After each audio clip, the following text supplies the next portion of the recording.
a blessing to be with you all at Gdansk. I've always just passed through Gdansk. Actually, I've never walked in the town, and it's my first time in the church as well, so I thank God for this chance. Um, yeah, so we'll just go directly to the word. Okay, I'm tempted to move things. Can I just do this? Because otherwise I'll just find myself moving it. Yeah, okay. So we live in a country where things run so smoothly according to schedule. We know the bus that is coming in every 5 minutes, 7 minutes, 20 minutes, the tram. And you know, if I miss this one, the next one is going to come at this time, right? And it's so efficient if you compare from, okay, where I come from. So it is so efficient. You know, if you have a doctor's appointment at this time, it's going to be at that time. You have class at this time, it's going to be at that time. No delays, no nothing. But what if the bus delayed? What if that professor hasn't shown up yet? Like you just seated in class, you're waiting. Or that doctor. What if it doesn't go according to plan? Your plan, your expectations, you know? And we've carried that, the way systems are working generally through life. Like, you know, you're born, you go through school, you finish high school, you know almost automatically, okay, if you pass that is, you're going to campus or college or whatever training you're going to do. And then after that, get a job, get married, get kids, raise them, and later on in life die. Yeah. and prayerfully in all that, living right is going to heaven, right? So, but what if things don't go according to plan? And at this point, I'm just going to ask, how many of you, together with me, are those people who were like, oh, at this age, I'll get married at 26, I'll have my firstborn at 28, my secondborn at, I don't know, 30 or 32, and then maybe a lastborn at 35. Lord, I clocked 30 and yeah. And you're like, okay, things are not going according to what I planned. Or maybe if you're not so married, like you're not oriented or thinking much about marriage, at least career-wise. Most of us have had that, you know, you're like, okay, I finish my undergrad at like 22, you do your master's, and then after that you're like, okay, I'll get a job, I'll work for 2 to 3 years, I'll be promoted. Within 5, you know, when you say 5, 7 years goals, you're like, I'll be a manager. Lol. You're clocking a good age and you're like, God, I'm still tamarking. In Kenya, we call it tamarking. That is, you're still looking for work. And you're like, God, what's happening? What happens then? What happens when things don't go according to plan? What happens when things seem to be delayed in life? How do we wait? And we know several people in the Bible who've had to wait.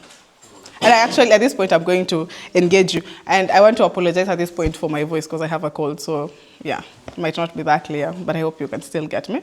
So, yeah, I want us to name a few people in the Bible that you know that they had to wait for something. And you can also give us the context. So for that, for some of us who might not know what exactly. Yeah, we have a few minutes. Oh, we have a lot of time. Okay, so, Jacob, what did he have to wait for? And he waited for his wife for 7 years and another 7 years. Jacob. And was he faithful in his waiting?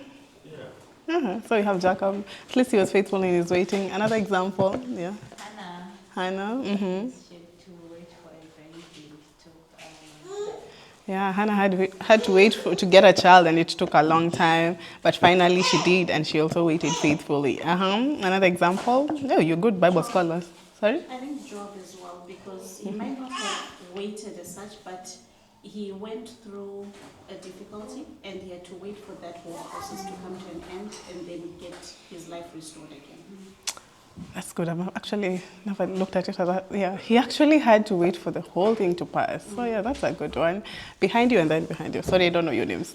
I want to say Abraham and Sarah. Sorry? Abraham. Oh, Abraham and Sarah, yeah.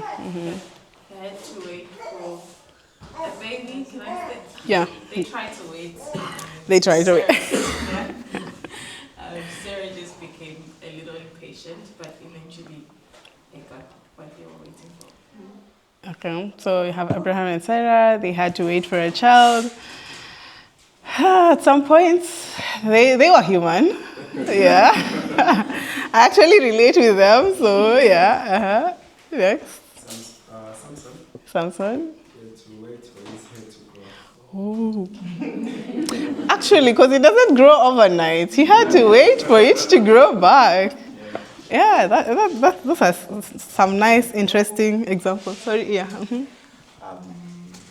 If you read the book of Hebrews, the book of Hebrews chapter 11, the patriarchs died still waiting for Jesus' return. Yeah. So you have the patriarchs, Yeah, okay. Oh, there are two more. Okay, the two last ones, and then we continue. David, he was anointed as a child to be a king, but he had to wait for Saul up until God took removed Saul, and he had to patiently wait for that stuff. I think that is the hardest waiting. When you know you're going to be a king, but you just have to wait. Yeah, I respect that man. Yeah. I wanted to mention, I think it's Caleb, later about one of the quarters who waited 45 years, I think, for him to claim some of the promises. Yeah. Actually, towards the end, then to be given the land. Oh, yeah. Interesting. And now to ask, how do we wait? In that moment when there's just the uncertainties, you're waiting to get into a relationship, a right one, marriage, waiting for a child if you're already married. Sorry? GRC, especially if you live in Warsaw. I don't know Gdansk, but if you live in Warsaw, oh my days, yeah. Sorry? It's worse? Okay, for Warsaw it takes more than a year, so I don't know you guys, but yeah. 3 years. Oh, you guys should move. Okay, I thought Warsaw was worse, so yeah, clearly you guys win. But anyway, so what happens when you have to wait all that long, when there's what seems like a delay? And I want us to go to the Bible. I want us to look at the Israelites. They have come from Egypt. They're going to Canaan. They're on the journey. They're in the wilderness. And specifically at this point in time, they're on Mount Sinai, the environs, that is. Christ has already given them actually the 10 Commandments. Like he has already spoken, they have heard. Let me just open the Bible and take you get there. So in Exodus chapter, who are good Bible scholars? Where are the commandments stated? Exodus chapter 20. So at Mount Sinai is chapter 19. Then the commandments are spoken by God in chapter 20. And towards chapter 20, verse 18, it says, when the people saw that the thunder and lightning and heard the trumpet and saw the mountain in smoke, they trembled with fear. They stayed at a distance and said to Moses, speak to us yourselves and we will listen, but do not let God speak to us or we will die. And fast forward in verse 22, God again tells Moses, then the Lord said to Moses, tell the Israelites, you have seen for yourselves that I have spoken to you from heaven. Do not make any gods alongside me. Do not make yourselves gods of silver or of gold. So they have heard God speaking, and they have seen even from before the parting of the Red Sea, the plagues in Egypt. They have seen God working before. And then now they have heard him speaking the commandments as well. And then shortly after, they have told Moses, you know what, you go and speak with God, and then come and tell us what he said. We cannot deal with all this. This is too much for us. You're like, preacher, you go and talk to God, and then come and tell us. Kind of vibes. Anyway, so fast forward. That is answered, actually. Moses goes up to Mount Sinai, up, like God summons him, and he goes and he stays there for 40 days, 40 nights. So it is in this context that when he's up the mountain, he's communing with God. And because God had told him, come, I'll give you the stone tablets that had been written of the laws and all that. And also giving him the commands of how the sanctuary is to be and the exact measurements. He's there, he's with God 40 days, 40 nights. The Israelites are waiting. And in the process of waiting, it becomes too long. They're like, this guy brought us here and then he just abandoned us. He just left us. Like, he's gone. We're not even sure if he's going to come back. They could still see the cloud, actually. It was not like it was disappeared because the cloud had rested on the mountain as God is communing with Moses. But they are like, you know what? We're not sure what happened to this guy. Maybe he died even there and we're waiting. When the waiting takes so long, doubts start coming into our minds. Things that don't even make sense start making sense. Because, I mean, if Moses would have died, God will... Okay, first of all, how is he going to die on that mountain? And if at all he would have died, there is a way God would have still communicated with them, right? He wouldn't have just abandoned them there. So yeah, in the process of waiting, when it becomes too long, we start rationalizing things that are not even rational in the first place. The other thing is that they tell Aaron, come make us gods who will go before us. So they knew that without God, they're not going to succeed. They knew they needed divine help. And deep down in life, we always know that, right? We know without God, I'm just going to fumble. I'm just going to go into any other relationship that doesn't make sense to me. If God does not help me choose, I'm just going to go for that random Tom, Dick, and Harry. That's the saying, right? Or just any random girl out there. If God doesn't go with me, I'm just going to settle for any job, you know? But then, instead of waiting patiently, we decide to find other ways. And this is what they do. They call Aaron. So in the waiting, when it becomes too long, we tend to find our own alternatives. We tend to fix our own situations. The example that you gave for Abraham and Sarah. Like Sarah was like, okay, the promise has been given. But they have already lived in Canaan at that point for 10 years. And it's like, maybe you should just sleep with a servant. And if you already knew you're going to become a father of many, and it's not working with your wife, rationally, it was making sense for Sarah. But of course, us, when we were reading it backwards, because we know the entire story, we were like, you could have just waited. But if you were in her shoes, or if you take your situation and put it, yeah, you're like, yeah, you know what? She was human, she did that. And the same thing with us. Sometimes we do things, in the moment, we try and make our own solutions. And even after we've made those solutions, because, yes, he slept with Hagar, got Ishmael. And 14 years later, it's when he gets Isaac. He still had to wait so many other years, you know, for that to happen. And you're like, you could have just waited. And the same thing with us.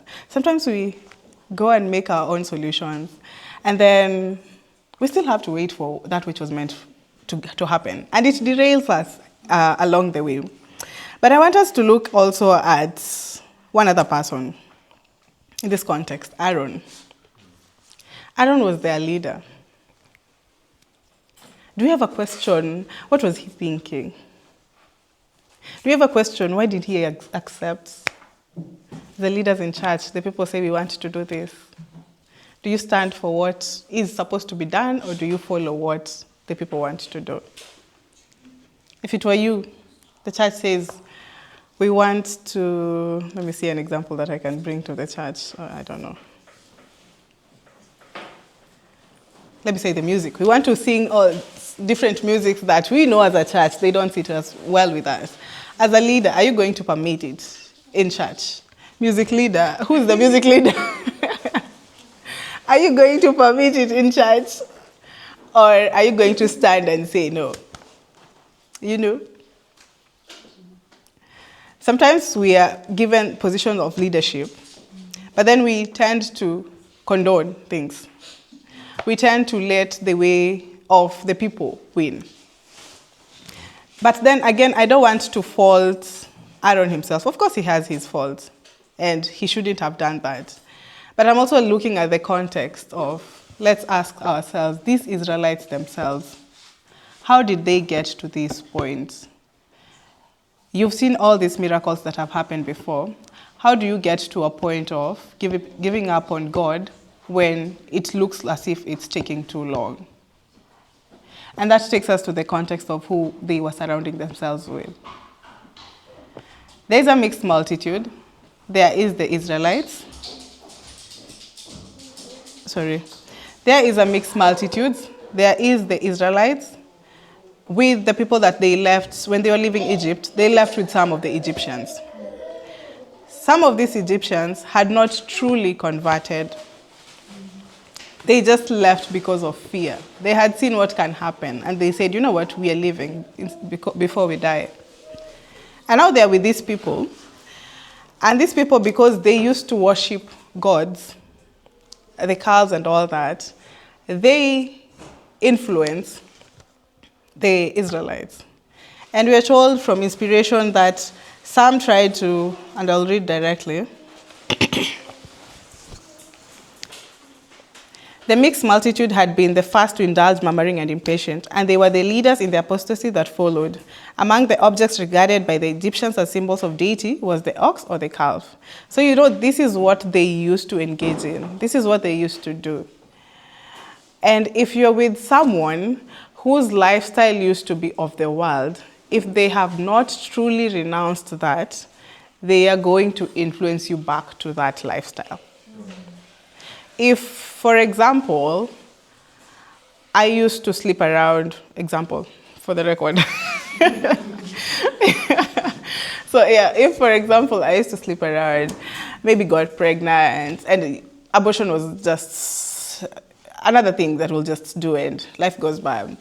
If I haven't come to see the sinfulness of that and renounce that and join the church, you being a faithful member, or people being in church who are faithful people, as we're waiting for Christ, and of course this life is a pilgrim life, everything happens here and there. If my life is not truly transformed, there is a high chance that I'm going to influence someone in the church. Someone will come to me and tell me, oh, I messed up, I am pregnant.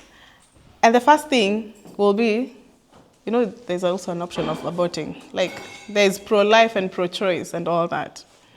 And so here they are in the wilderness with people who hadn't truly converted, and they're telling them, if this Moses guy has died somewhere there, or he has just abandoned us, we can always go back to Egypt. And if we have this golden calf, when we go back to them, we will identify with them because this is what they worship, and they will accept us. When the waiting is too long, we create a plan B that takes us back to where God has brought us from. We try and fix solutions that draw us back from where Christ has really struggled to get us from. And so they build the golden calf, and Moses is with God. God tells him, you know what, you need to go down and see your people. At this point, God is like, you know what, I told them not to worship any other God. They have done that. By way of covenant, they've already gone against it, so go and deal with your people. And Moses is like, you know what, I was telling some people, it's giving, you know, I don't know if it's an African thing, but when a child makes mistakes, then they go to your mother. And then when they're doing all, like, go to your dad. So yeah. So God is like, you know what, your people, who you led out of, you know? And Moses is like, no, they are your people. You are the one who led them out of Egypt. And if you let them go at this point, what will the people see? Because of course people have seen them walking through the wilderness. They have heard the stories of what has happened to the Egyptians. And God's name is at risk at this point. And he's like, you know what? I'm still going to be faithful. As much as you have fallen, I'm still going to be faithful. And Moses, as he goes down, he goes and talks to the people. Of course, there are consequences of the sin. And anytime we fall, anytime we make mistakes, God is, yes, a merciful God, but he's also a just God. Yeah. Sometimes we tend to pray, you know here, hey. But then you're like, he's a merciful God. And people actually use that, abuse grace. Mm-hmm. You're like, I know he's just going to forgive me. Yeah, just one last time, let me sleep around. One last time, let me just copy in this exam. One last time, let me say petty sins. Let me not buy that train ticket. Yeah, I think that one now you can relate to, maybe. Anyway, so, and then you say, you know what, God will understand and all that. No. There were consequences to it. Moses comes down, he sees the people, he's angry. Of course, he breaks the stone tablets. And after he's broken them, he crushes that calf, mixes it with water, and forces them to drink it rather. That's not even the consequence of it. He tells them now, you have a choice. Yes, I know you have fallen, but are you repenting of this? So he tells them, those who are of God, come on one side. So the Levites were completely against it. So they were on his right side. Then some of the Israelites who had accepted that this calf be made, that is including Aaron, were repentant of it. Yes, we made a mistake. So yes, the waiting was too long. You did a mistake. But what next after that? Are you like, I'm sorry, I messed up here, I want to do better? So there was that category. But then there was a third category that stuck to the choice that they had made. And they were completely stuck on it. We needed to do this. And then a command is given, you know what, those who are on the right now, the Levites, take a sword and do the killing. And up to 3,000 people were killed. And these were not the only people that died, because inspiration says when the calf was being made, those who were faithful to God, initially, with all the excitement and the confusion that was going around, there are people who also died amidst that. So again, when the waiting becomes too long, there are usually some confusions, and it comes with some repercussions. Sometimes you might lose something, sometimes you might lose some people and all that, and this was the case with the Israelites. So they faced the consequences. These people were killed, and Moses says, okay, what next? And the good thing is, we serve a God who is, as much as we say just, he is merciful. Moses says, you know what? The Bible reminds us, a righteous man falls 7 times, but he rises up again. Let me just go and talk to God on your behalf. That is Exodus chapter 32, verse 30. It says, the next day Moses said to the people, you have committed a great sin, but now I'll go up to the Lord. Perhaps I can make atonement for your sins. And he goes back to the Lord to beg on behalf of these people. And we have a whole narration of God and Moses. At first, he's like, you know what? You need to move on. That's the first thing God tells him. And I was reading that and I was like, oh, yeah. Because he was like, verse 34, now go, lead the people to the place I spoke of.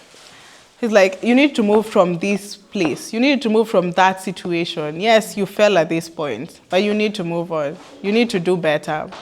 And he says, you know what? I still made a promise that you're going to this promised land. I'm still going to maintain that. I'm not going to back down from my promise. But I'm not going with you. I'm just sending you an angel to go with you. You'll still reach the promised land. And at this point, Moses is like, if the driver has checked out, there's no way we are getting to that destination well. Of course, yes, he has said the angel is with us. He'll go before us. We're going to get this promised land. But Moses is like, my leadership is doomed. These people are doomed if God is not going with us. And the question that he asks God in verse 15, it says, if your presence does not go with us, do not send us from here. How will anyone know that you're pleased with me and with your people unless you go with us? That is chapter 33. And most of us would say, okay, if God has said, I can still get this job, I can still be in this relationship, then I'll just do it. But the question is, would you give up that gift if it does not come with a gifter? If it means staying in your country and not moving abroad because God has not given his go-ahead on the same, would you do it? If it means, and I know I'm talking to most youths, if it means staying single longer, would you be willing to do that and still wait until God says, okay, now, yeah, I'm moving with you in this direction? Or would you be like, okay, you know what, I can just be in any relationship with anyone? If it means waiting maybe for a child you're married, would you still be willing to tell God, no, if you're not doing this with me, if you're not walking down this journey in my career, in my family, in my finances, in whatever, then no, I'm not taking the gift alone. You have to be with me. Because Moses knows the importance of the presence of God, not just the destination that they were supposed to go to. And most of us usually focus on the destination or the gift and not the journey along with Christ. And there's an important question that he asked later on, the same verse. What else will distinguish me and your people from all the other people on the face of the earth? And our question today is, what distinguishes you from the people out here? What distinguishes me from the world out here? We're used to living as the world lives these days. In the lesson today, we were looking at sin in the church. And Paul even writes and says that we are doing it even, quote unquote, better or worse, I don't know which word to use at this point, than the world does out there. If it is sexual immorality that is in the world, the church people know how to do it better. If it is, what others say, fornicating, the church people are top of the list. And we cover, let me just use the word we cover ourselves in the name of church, you know. I'm a Christian, you know, and all that. And as I said, we abuse grace so much. But then these same people that are in the church, you find them doing these other things out here. And Moses says, yes, we can be the people of the promise. Yes, we can be the people of the church. But if we do not have Christ in us, his presence with us, what will distinguish us? There will be no difference in us. If you're in the church, but you are not truly transformed by Christ, there will be no difference between you and the other person out there. The way we live, the way we eat, the way we dress, the way we communicate with other people, the way we handle our business, the way we think, the things we watch, the music we listen to, it will be the same as the world is doing. And we know by beholding we become changed, right? So whichever direction we're going to choose, that is the direction that will influence our characters. And God is pleased with Moses, and he tells him, you know what? I will do whatever you have asked of me. Verse 17, and the Lord said to Moses, I will do everything you have asked of me. And I know most of us desire that. Like, I'll just go to God and tell him, okay, God, I really need this. And he gives you, right? Like, that will be beautiful. You guys look sad. No, you wouldn't want that. You wouldn't want to go to God and tell him, I need this, and he just provides. He would, right? Yeah. And he tells Moses, you know what? I'll do whatever you ask of me. And actually in John chapter 14, he tells the disciples more or less the same, different context, but he tells them the same thing, that whatever you ask of me, that I will give to you. Sorry, I'm trying to get the scripture.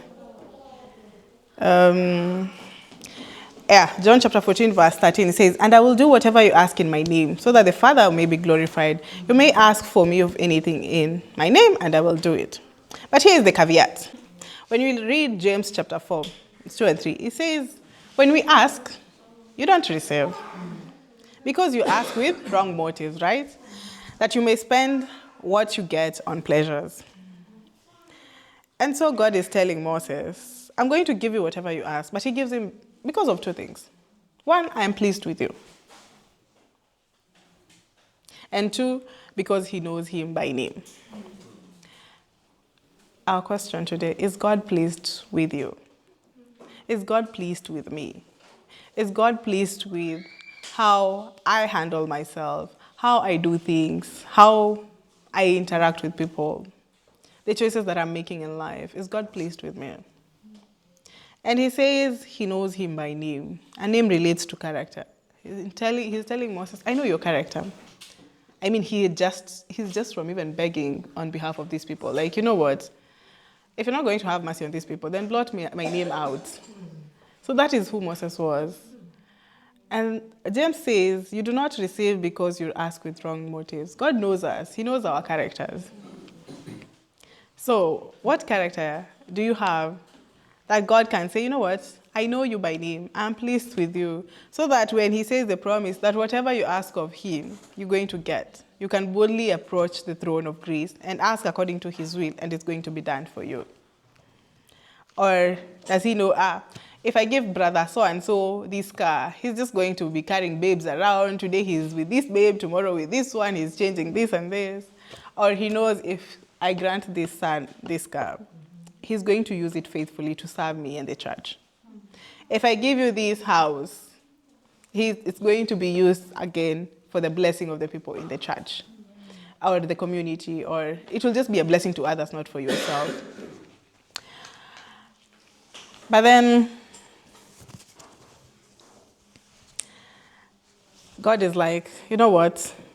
Rather, Moses is like, you know what, God, you know my name, you know my character. And you think Moses already knows God. He's had interactions with him, right? Yeah. And he tells God, you know what, I want the same. I want to know you. I want to see your glory. And I'm like, wait, but Moses, you've already seen him in the burning bush. You've already talked to him before, like in the cloud and all that. What do you mean? And most of us, again, we are content with our past experiences with Christ. We don't seek to know him more. We don't seek to want to grow more and more with him. But God is like, you know what? Yes, there's a journey that I'm taking you through. And this journey, sometimes you will have seasons of waiting. In those seasons of waiting, I want you to take time to continue to know me more. Because when you know me, you know my character. And when you know God's character, in all those different seasons, in all different situations, they're going to take you through life. But that's not just it. I've spoken of different things in life that we could be waiting for. It could be your, as I said, your education, your family, your career, your finances, even healing, health, and all that. But more than that, we have something that we all have in common that we are waiting for. We're all waiting for Christ's second coming, right? And we have been told severally in Scripture that he is coming soon. Again, in John, same chapter 14, he tells his disciples, don't let your hearts be troubled. You believe in God, believe also in me. My Father's house has many rooms, and if it were not so, I would have told you. If that were not so, would I have told you that I'm going there to prepare a place for you? And if I go and prepare a place for you, I'll come back and take you to be with me, that you may also be where I am. So he has already promised, I'm coming back for you. I've just not gone for forever. I'm coming back to take you. And we're told, behold, I am coming soon. Hold fast to that which you have. And this soon, since we were born, we've been told Christ is coming soon. So it has been a long wait, so to say. Not even before we were born, when even our church was starting, and even before then, we knew Christ was coming again. Safe to even say that when the disciples were waiting for him to come again, right? And sometimes in the waiting for Christ to come, we get distracted with these blessings, things that are supposed to be blessings in our lives. The career that I've said, the family, and all these things. We take them and they become our idols. And we lose focus of the long wait that we have all been in. And sometimes we get discouraged and now live according to the way the world is living. Christ is telling us today, you know what? This is my name. This is my character. I am walking with you. I don't want you to grow weary. I don't want you to grow faint. I'm a jealous God. Do not make idols of yourself.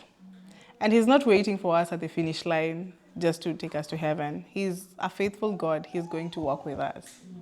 The thing is, in that moment of waiting, the first question is, who's around you?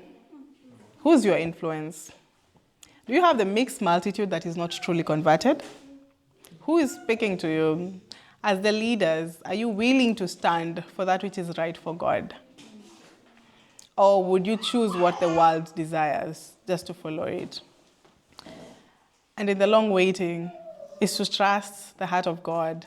Know that even that cloud that still hangs around there, he's not gone, he's not disappeared. He's still a faithful God, he's still present. We might not see him, but when we have those experiences in the waiting, he reveals himself to us. Moses was hid in the cleft of the rock, and we are told if men will walk with God, he will hide them in the clefts of the rock, and thus hidden, they can see God even more clearly.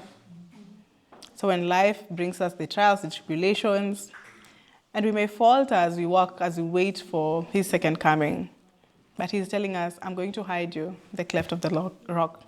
And when I hide you, you're going to see me even more clearly. So when the waiting is so long, hold on to God. When the waiting is so long, tell him, I'm at this point in time where I feel like giving up. I'm at this point in time where I'm discouraged. It could be for the things of this world, or it could be even for, as we're waiting for his second coming. And you feel like you're tempted to fall. There's a hymn, I'm trying to remember the song. The words are escaping my mind. But unless God takes hold of your hand, you're not going to make it alone. Like the Israelites, we might be quick to judge them. Oh, but you've seen this and that and that. But unless they stood ground, unless they had good influence around them, they wouldn't have not fallen. So we need to have the right people around us. We need to keep trusting God even when we don't see him. And I pray this for us today, that we keep